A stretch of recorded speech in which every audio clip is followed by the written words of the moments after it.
प्रेरणा है, उन्हीं की ही ये संस्था है योगासन भारत। उसी के अंतर्गत लीग का आयोजन आज किया जा रहा है। इस कार्यक्रम के मुख्य अतिथि श्रद्धेय आचार्य श्री प्रमोद कृष्ण जी, उस लीग के और योगासन भारत के हमारे रचित कौशिक जी, रोहित जी,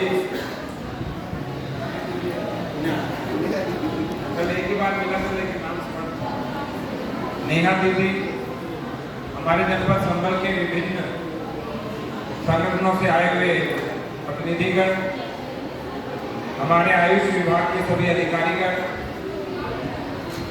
जो बच्चे आए हुए हैं जिन्होंने किस तरह से योग को एथलेटिक्स के रूप में परिवर्तित किया, वो इनके 4 वर्ष और 7 वर्ष के सतत अभ्यास का परिणाम और प्रदर्शन आज हमने देखा।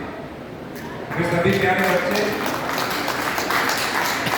और योगासन भारत से जुड़े हुए सभी भाई बहन और मीडिया बंधु, मैं जब आया था तो मुझे लगा कि क्योंकि मैं योग और सांख्य मैंने खूब पढ़ा, यूपीएससी में दर्शन विषय रहा, और जब दर्शन विषय होता है तो आप सब कुछ पढ़िए, चाहे सुकरात हो, प्लेटो हो, स्पिनोजा हो, लाइबनिज हो, लोक हो, बर्कले हो, ह्यूम हो, कांट हो, विटगेनस्टीन हो। यदि भारतीय दर्शन में हम देखें तो चारवाक है, जैन है, बौद्ध है, षड्दर्शन है, उसके बाद में हमारे अद्वैत दर्शन है या विशिष्टाद्वैत या वेदांत दर्शन जो माने जाते हैं, वो सारे दर्शन। लेकिन योग में मेरी रुचि हमेशा रही और यूपीएससी में मेरी हॉबी जो थी, तो हॉबी वर्ग में एक मेरी योग, और मैंने उसके ब्रैकेट में लिखा था नॉट योगा, ये भी मैंने लिखा। मुझे पता था ये प्रश्न भी मेरे से पूछा जाएगा, तो उन्होंने पूछा कि ये क्यों। मैंने कहा सर जो मूल शब्द है वो योगा नहीं है, योगा पश्चिम का उच्चारण मात्र है, पश्चिम का आयातित एक आसन का रूप मात्र है।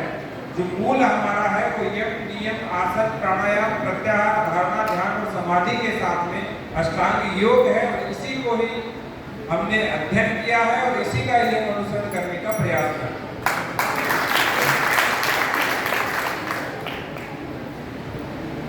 तो जो बिटिया ने जब योगासन कर रही थी और बाद में जो दीप योग भी किया, हम तो देखते रहते कि आंखें भी झपकी जा रही थी कि इधर उधर देखें, हमें लग रहा था दीप कब गिरेगा। लेकिन इतने सुंदर तरीके से, इतनी सहजता के साथ, इतनी साधना के साथ जिन भी प्रशिक्षणकर्ताओं ने, हमारे योग प्रशिक्षकों ने ये करवाया है, वो सभी बधाई के पात्र हैं, क्योंकि शिष्य की प्रसिद्धि में गुरु नींव के रूप में काम करता है।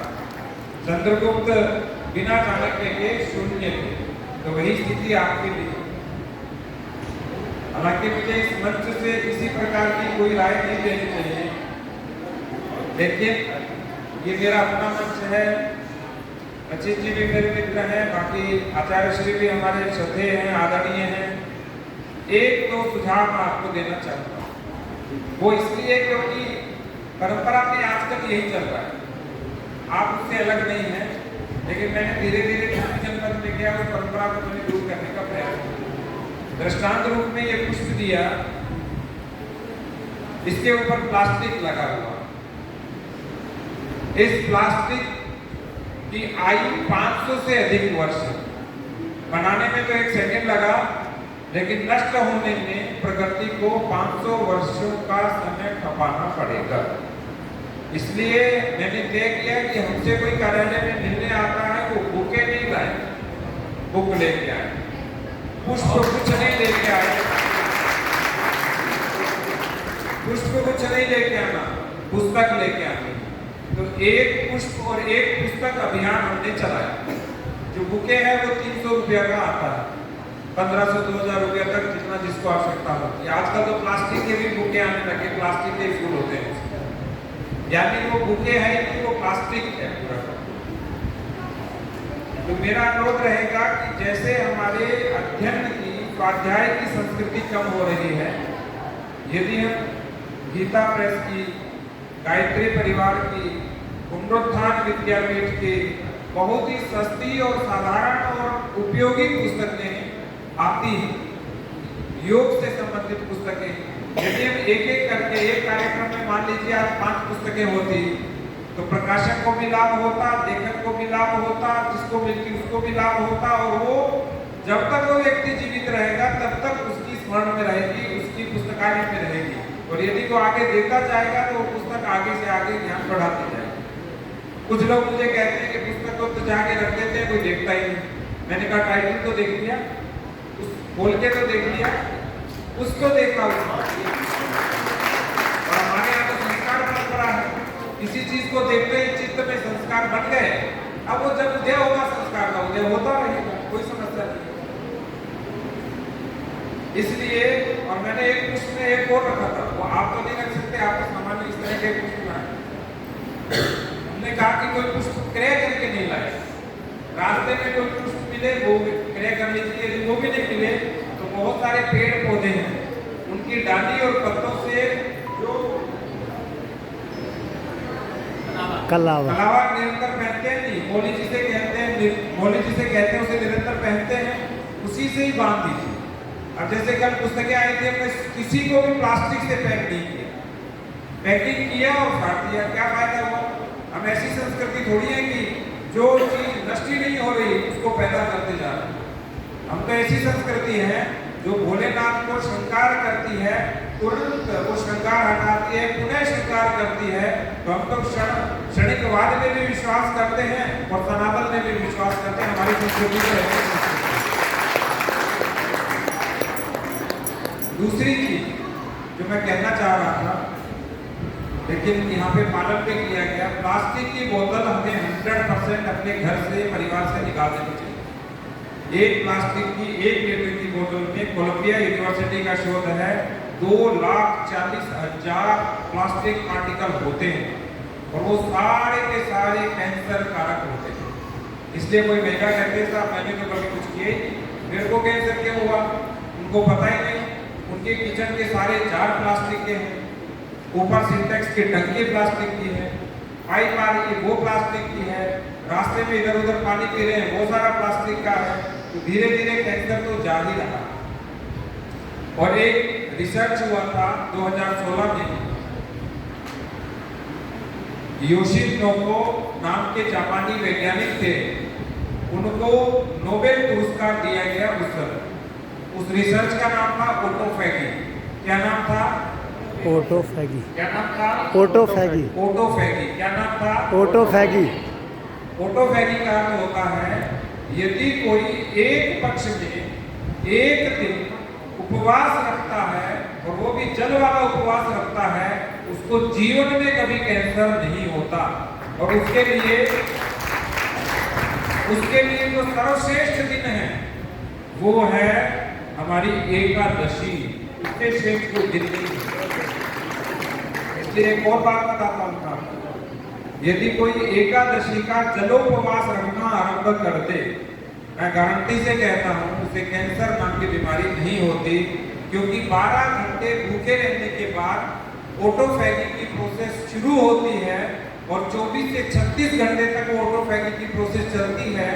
ऑटोफैगी का अर्थ होता है कि पेट में और शरीर में अच्छी कोशिकाएं भी होती है और खराब कोशिकाएं भी होती है। खराब कोशिकाएं कैंसर का कारक बनती है, और जब अच्छी कोशिकाएं को भोजन नहीं मिलता तो वो खराब कोशिकाओं को खाना शुरू कर देती है।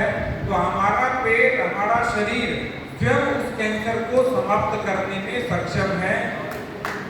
बस शर्त ये है कि सभी एकादशी के पहले दिन दशमी को संध्या में भोजन बंद कर दें, और द्वादशी के दिन प्रातः भोजन लें। उस बीच में 36 घंटे तक केवल जल पीना है। 1-2 एकादशी को, 4-5 एकादशी को आपको समस्या आएगी, लेकिन उसके बाद आपको कोई समस्या नहीं आएगी। मैं 7 दिन जलोपवास कर रहा हूँ, मुझे कोई समस्या नहीं आती है। और प्रत्येक एकादशी को मैं 36 घंटे तक केवल जल ग्रहण करता हूँ। सारे दिन भागता दौड़ता रहता हूँ, काम करता हूँ। उस दिन और अधिक कंसंट्रेशन होता है, मस्तिष्क और अधिक तेज चलता है, ये हमें समझना होगा। जैसे हमारे जेठ के महीने में जो एकादशी आती है, उसमें हम क्या करते हैं? जल भी ग्रहण नहीं करते। तो यदि बाकी 23 एकादशी को हम ये कर लें कि केवल जल ग्रहण करें, तो ये जो कैंसर नामक रोग आ गया है, मैं गारंटी से कहता हूँ ये नष्ट हो जाएगा। उस व्यक्ति को कभी पार्किंसन भी नहीं होगा, उस व्यक्ति को कभी अल्जाइमर नहीं होगा, और उसकी इम्यूनिटी इतनी बूस्टअप हो जाएगी, आप कल्पना भी नहीं कर पाएंगे। आज योगासन भारत का था, तो मैंने सोचा एक आध्यात्मिक बात भी साझा करूं जो मेरे अपने जीवन से, मेरे प्रयोग से जुड़ी हुई है। तो आज इस कार्यक्रम में आपने बुलाया, इसके लिए साधुवाद। किंतु आज आप इस पावन पल की भूमि पर आए, इसके लिए भी आपका बहुत बहुत आभार। और आचार्य श्री को रात्रि में मैंने केवल दूरभाष पे वार्ता की थी। मैंने कहा योगासन भारत की टीम आई हुई है, मैंने मुन्ने प्यारी बेटियां आई हुई है हमारी, और वो योग का प्रदर्शन करना चाहती हैं।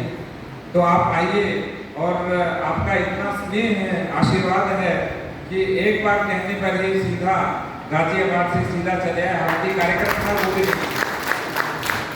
तो एक बार फिर हमारी सभी बेटियों को, यहाँ बैठी हुई हमारी बहनों को, और पूरी योगासन की टीम को, योगासन भारत की टीम को बहुत बहुत शुभकामनाएं। जय हिंद, जय भारत, जय योग।